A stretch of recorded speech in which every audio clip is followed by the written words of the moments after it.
నమస్తే, welcome to burning topic. కర్మణ్యే వాధికారస్తే మా ఫలేషు కదాచన. నువ్వు కర్మ చేయడానికి మాత్రమే గాని ఆ కర్మఫలానికి అధికారివి కాదు. ప్రతిఫాపేక్షతో పనులు చేయడం తప్ప అలా అని పనులు చేయడం మానకు. భగవద్గీత శ్లోకం ఇది. ఇప్పుడు ఇదే గీతను ఆయన ఫాలో అవుతున్నారా? అధికారం వచ్చినా ఆ దర్పం ప్రదర్శించకుండా దేవుడు ఆదేశించాడు నేను పాటిస్తున్నాను అన్నట్టుగా తన పని తాను చేసుకుంటున్నారా? నాడు ఆయన నడత వేరు, నేడు ఆయన నడుస్తున్న తీరు వేరు. ఇంత చేంజ్ ఓవర్ రావడానికి కారణం ఏంటి తెలుసుకుందాం ఇవాల్టి బర్నింగ్ టాపిక్ లో హాట్ గా.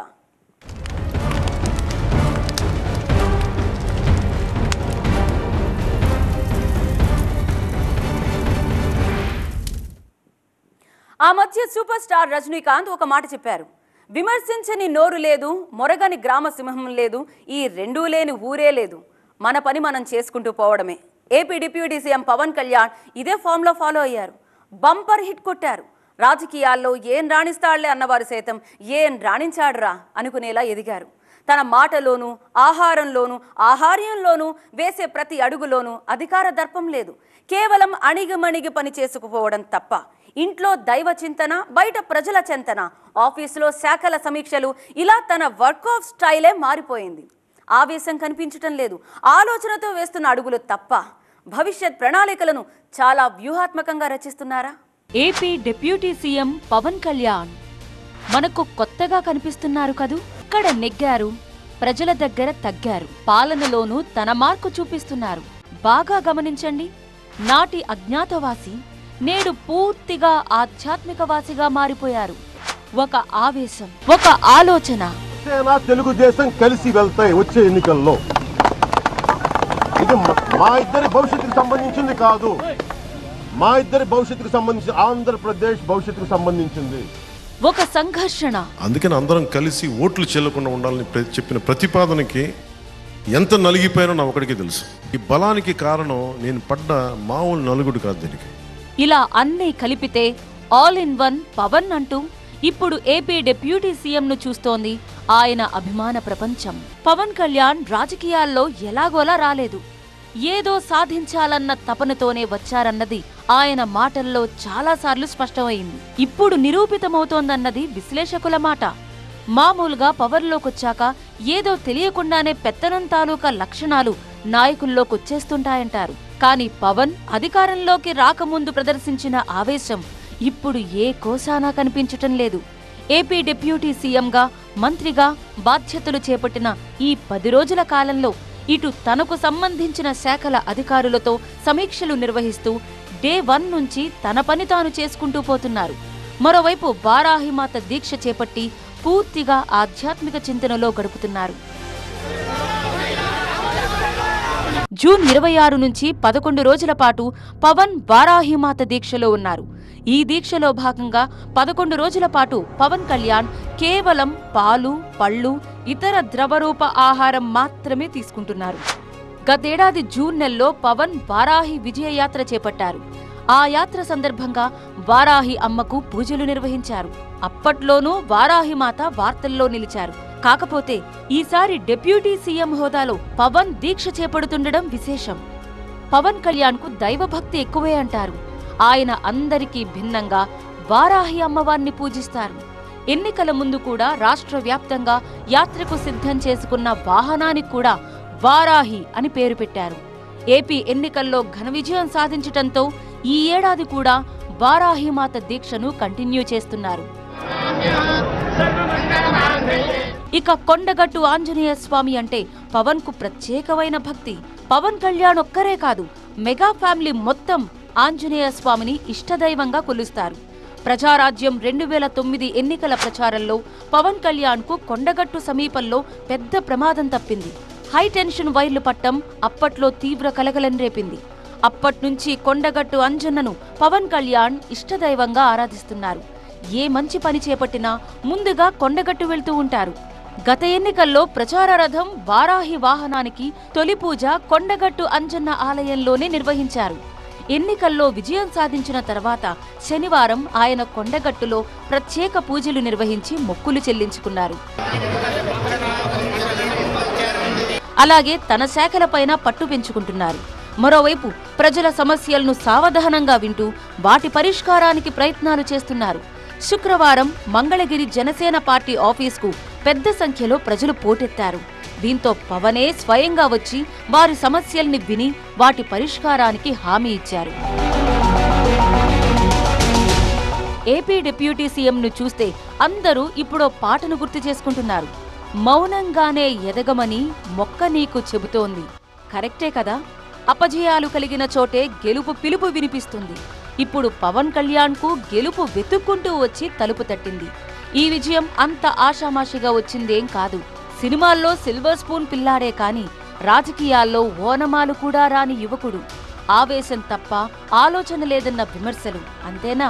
ఒకప్పుడు ఏ బాధ్యత లేని ఓ కుర్రాడు, అన్నయ్య చాటు తమ్ముడు, చదువు సరిగా అబ్బేది కాదు, ఏం చేయాలో తెలియక డీప్ డిప్రెషన్లోకి వెళ్లిన సందర్భం. ఎవరూ లేని సమయంలో ఆత్మహత్య చేసుకునేదాకా వెళ్లిన ఆవేశం. చాలా డిప్రెషన్కి వెళ్ళిపోయాను. అంటే పనికి వాళ్ళది జీవితం ఇంతే, నేను నేర్చుకోవాలంటే నాకు సరైన టీచర్ లేరు. అంటే ఒక డిఫికల్ట్, అంటే చాలా కష్టమైంది ఏంటంటే మనకి ఆపర్చునిటీస్ దొరకవు నేర్చుకోవడానికి. ఒక పిస్టల్ ఉండేది, లోడ్ చేశాను. మా ఇంట్లో వాళ్ళు ఎవరు బయటికి వెళ్ళిపోతే ఇక్కడ పెట్టుకుని కాల్చుకుందాం. That was my. ఇంకా మా ఇంట్లో నా వల్ల ప్రయోజనం లేదు, నన్ను పాపం ఎవరేమన్నా మా ఇంట్లో, నాకు సెల్ఫ్ డిప్రెషన్ అనమాట. అంటే అందరూ వెళ్ళిపోతున్నారు, అందరూ పెద్ద అయిపోతున్నారు, మా ఇంట్లో వాళ్ళు నన్ను ఇటు పనికిమాలినోడిగా అయిపోతున్నాడు అనుకుంటా. నాకేమో నేర్చుకోవాలని ఉంది. అలాంటి కుర్రాడు సినిమాల్లో తనకంటూ ఓ ప్రత్యేకమైన ఇమేజ్ను క్రియేట్ చేసుకున్నారు. చెప్పాలంటే తన అన్నయ్య చిరంజీవిని మించిన స్టార్డమ్ ని సొంతం చేసుకుని పవర్ స్టార్ గా యూత్ లో తిరుగులేని స్థానం సంపాదించుకున్నారు. సినిమాల్లోనూ ఎంత స్టార్డమ్ సంపాదించుకున్నా అన్నయ్య చాటు తమ్ముడిగానే ఉన్నారు. వదిన మాట జవదాటని మరిదిగానే నడుచుకున్నారు. చిరంజీవి ఎలాంటి డిసిషన్స్ తీసుకున్నా దానికి తల ఊపడం తప్ప విభేదించటం తెలియని పవన్ కళ్యాణ్ ఒకానొక దశలో అన్న మాటను కాదనాల్సొచ్చింది. అంతవరకు రామలక్ష్మణుల్లా ఉన్న చిరు పవన్ మధ్య రాజకీయం చిన్నపాటి గ్యాప్ ను తీసుకొచ్చింది. మామూలుగా ప్రజారాజ్యం పార్టీ అనౌన్స్ చేసినప్పుడు ముందుగా చప్పట్లు కొట్టింది పవన్ కళ్యాణే. పార్టీని ఎన్నికల్లో ముఖ్యంగా యూత్ లోకి తీసుకువెళ్లింది పవన్ కళ్యాణే. యువరాజ్యం అధ్యక్షుడిగా చురుకైన పాత్ర పోషించింది పవనే. కానీ ఎన్నికల్లో ప్రజారాజ్యం పార్టీ అనుకున్న లక్ష్యం చేరడంలో విఫలమైంది. దీంతో పార్టీని కాంగ్రెస్ లో తప్పనిసరి పరిస్థితుల్లో విలీనం చేయాల్సొచ్చింది. ఇది ఏమాత్రం పవన్ కు ఇష్టం లేదు. ఈ విషయంలో అన్నా తమ్ముళ్ల మధ్య విభేదాలొచ్చాయి. అయినా రాజకీయంగా విడిపోయారు తప్ప అన్నదమ్ముల్లా ఏనాడూ విడిపోలేదు. రాజకీయాలు అవి రెండు దారులు. నేను అన్నయ్య పందాలు లేకపోయినా కానీ నాకు అన్నయ్య అంటే గుండెల్లోనే ఉంటారు. దానికి వేరే తక్కువ లేదు. ఈ సమయంలో మెగా ఫ్యామిలీ పొలిటికల్ గా పడ్డ అవమానాలు పవన్ కళ్యాణ్ లో కసిని పెంచాయి. ఎక్కడ అవమానపడ్డామో అక్కడే బదులు తీర్చుకోవాలని భావించి కొత్త పార్టీకి శ్రీకారం చుట్టారు. ఇంట్లో వారందర్నీ కాదని ఒంటరి ప్రయాణం మొదలుపెట్టారు. గుప్పెడు మందితో పార్టీనైతే స్థాపించారు కానీ అందుకు తగ్గ సరంజామా లేదు.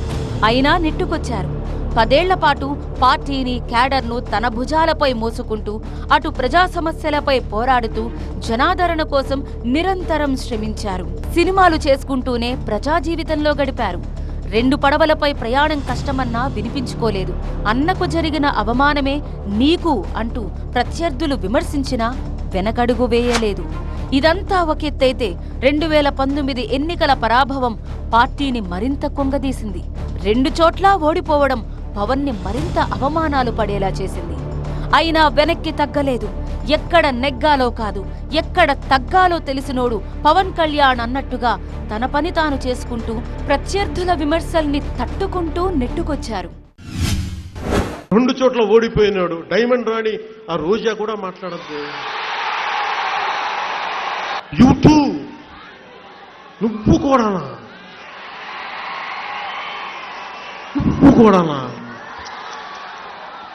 ఛీ, నా బతుకు చెడ. కానీ ఇదంతా మీకోసం అబ్బాయి, నా కోసం లేదు, మీకోసమే. మీకోసం డైమండ్ రాణిల చేత కూడా తిట్టించుకుంటాం నాకు. ఓకే.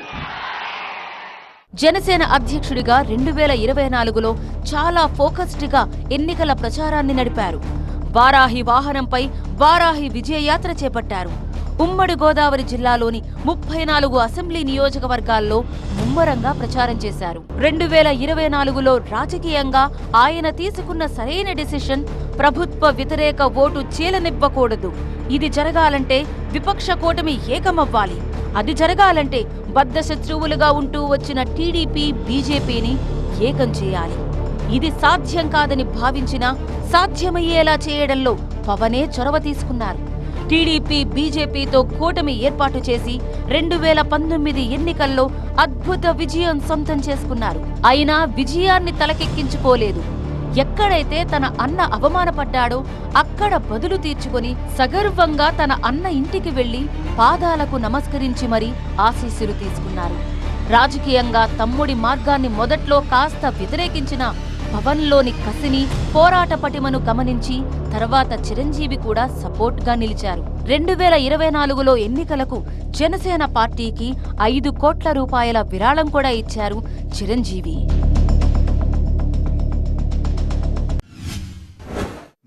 ముగ్గురు సినిమా నటులు సక్సెస్ఫుల్గా ముందరకు వచ్చారు. ఇప్పటి వరకు ఫస్ట్ ఎన్టీఆర్ వచ్చారు, తర్వాత ఎన్టీఆర్ ఆయన చూసుకుని వచ్చారు, తర్వాత జయలలిత కూడా వచ్చారు. ఎంపీలు వేరు, ఎమ్మెల్యేలు వేరు, సొంత పార్టీలు పెట్టారు, కానీ ముందరకు వెళ్ళలేకపోయారు. ఆ ఫైనల్ స్టెప్ తెచ్చుకోలేకపోయారు. అది పవన్ కళ్యాణ్.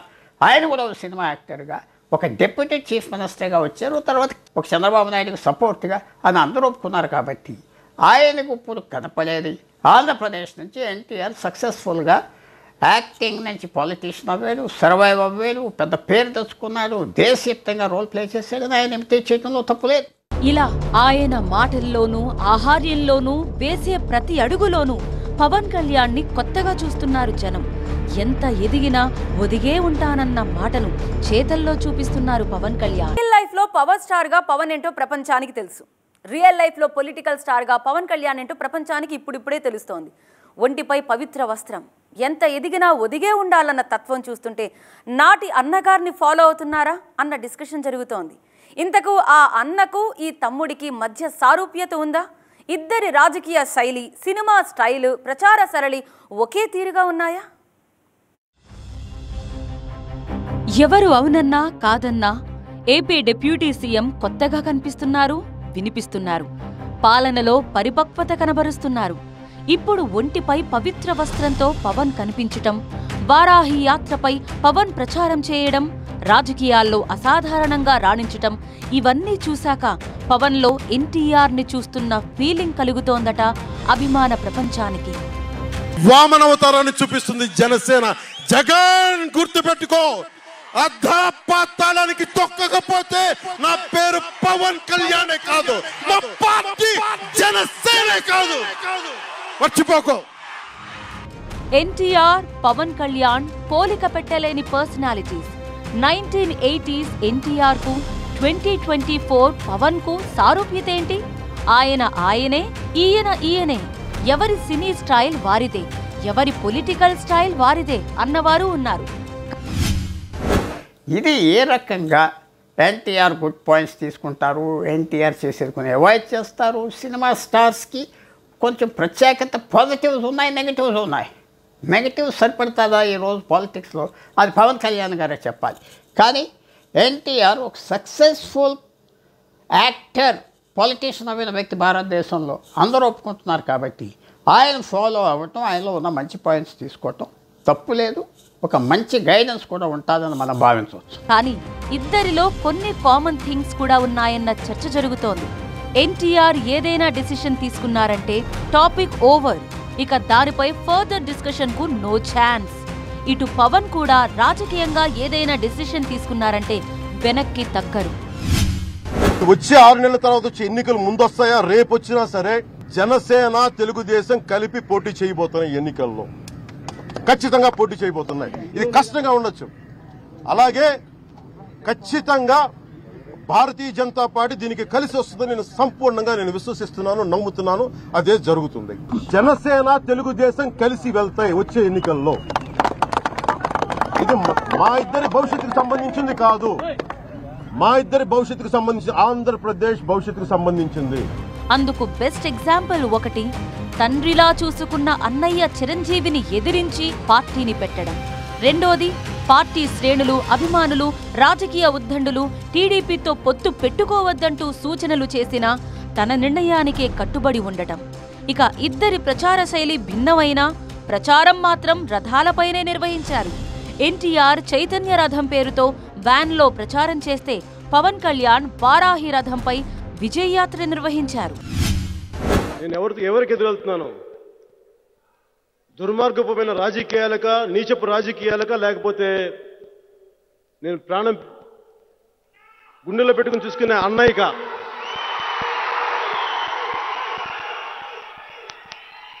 అసలు వెళ్ళాలా, ఆగిపోదామా? చెప్పాం కదా. కొన్ని అందరు నన్ను తిడతారు, నువ్వు పిరికోడు అంటారు, వీడు పారిపోయాడు అంటారంటే అన్నయ్య మీదకి అన్నయ్య మీద అనిపించుకోవాలని నాకు లేదు. అలాగని చెప్పి జరుగుతున్న పరిస్థితులను చూసి అట్లాగే ఉండిపోవడం లేదు. చాలా సతమతమయ్యాను. ఇక్కడికి నేను వస్తున్నట్టు మా ఇంట్లో ఎవరికి తెలియదు, మా అమ్మకి తెలియదు, మా అక్కలకి తెలియదు. ఇకపోతే డ్రెస్సింగ్ స్టైల్. ఎన్టీఆర్ సినిమాల్లో ఉన్నప్పుడు అప్పటి ట్రెండ్ ప్రకారమే బట్టగట్టేవారు, డాన్సులాడేవారు, యూత్ కోసం తాను యూత్గా మారేవారు. బెల్ బాటమ్ ప్యాంట్లు, విభిన్నమైన గెటప్లు, సెటప్లు, బోలెడు వేషాలు కట్టేవారు. ఇటు పవన్ కూడా ట్రెండ్ ప్రకారమే టీషర్ట్స్ తో మొదలైన స్టైలింగ్, యూత్ ని కట్టిపడేసే డిజైన్లతో ఉర్రూతలోగించారు. ఇక రాజకీయంగా ఎన్టీఆర్ ఎక్కువగా ఖాకీ బట్టల్లో కనిపిస్తే Pawan Kalyan white and white లోనే జనంలోకొచ్చారు. అలాగే ఎన్టీఆర్ కాషాయ రంగు దుస్తుల్లో వివేకానందుండి ఫాలో అయితే పవన్ కళ్యాణ్ అలాంటి పవిత్రమైన వస్త్రాలతోనే వారాహిమాత భక్తుడిగా కనిపిస్తున్నారు. ఎన్టీఆర్ కు దైవభక్తి మెండే, ఇటు పవన్ కు మెండే. రాజకీయంగా ఇద్దరు ఏదో ఒక దశలో ఎగసిపడ్డ కెరటాలే. ఇంకో విషయం, ఎన్టీఆర్ స్థాపించిన తెలుగుదేశం పార్టీతోనే ఇప్పుడు పవన్ కళ్యాణ్ పొలిటికల్ జర్నీ చేస్తున్నారు. ఇలా రాజకీయంగానూ సినిమా పరంగానూ పవన్ ను ఎన్టీఆర్ తో పోల్చి చూస్తోంది అభిమాన ప్రపంచం. అలాగే ఇద్దరూ ఓడిపోయినప్పుడు కుంగిపోలేదు, గెలిచినప్పుడు పొంగిపోలేదు. ఎన్డీఏ కూటమి తరపు నుంచి ముఖ్యమంత్రి అభ్యర్థిగా శ్రీ నారా చంద్రబాబు నాయుడు గారి పేరుని జనసేన పార్టీ పక్షాన నుంచి మేము బలపరుస్తాం. నేను ఆయన పక్కన పెట్టుకుని చెప్పాలి, ఆయన నలిగిపోయారు, జైల్లో చూశాను ఆయన. మొత్తానికి ఏపీ డిప్యూటీ సీఎం పవన్ లో ఆహార్యం మారింది, మాట తీరు మారింది. అలాగే భవిష్యత్తులో రాజకీయంగా తాను మరింత కీలకంగా మారేందుకు ఇప్పటినుంచే వ్యూహాత్మకంగా అడుగులేస్తున్నారన్న చర్చ జరుగుతోంది.